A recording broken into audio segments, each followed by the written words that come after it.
আজকের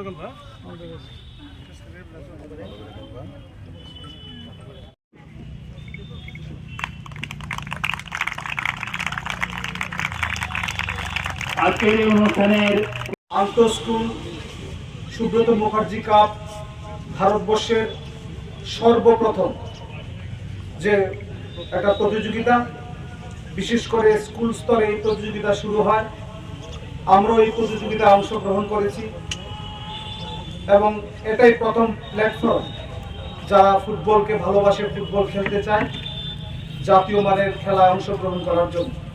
ভারতবর্ষের বিভিন্ন খেলোয়াড়, বিশেষ করে বাইচুং ভুটিয়া, ব্রুনো পুটিন হোক, সেন থাপা, ওনারা এসএম কাপের মধ্য দিয়ে সারা পৃথিবীতে নিজেদের খ্যাতি অর্জন করেছেন।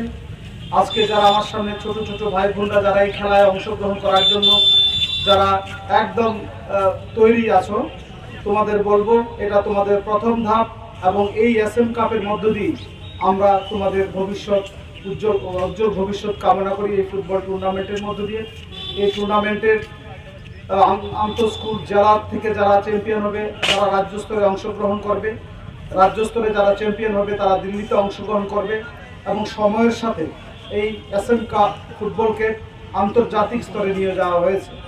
আমাদের এশিয়া দেশের বিভিন্ন এশিয়া মহাদেশে এবং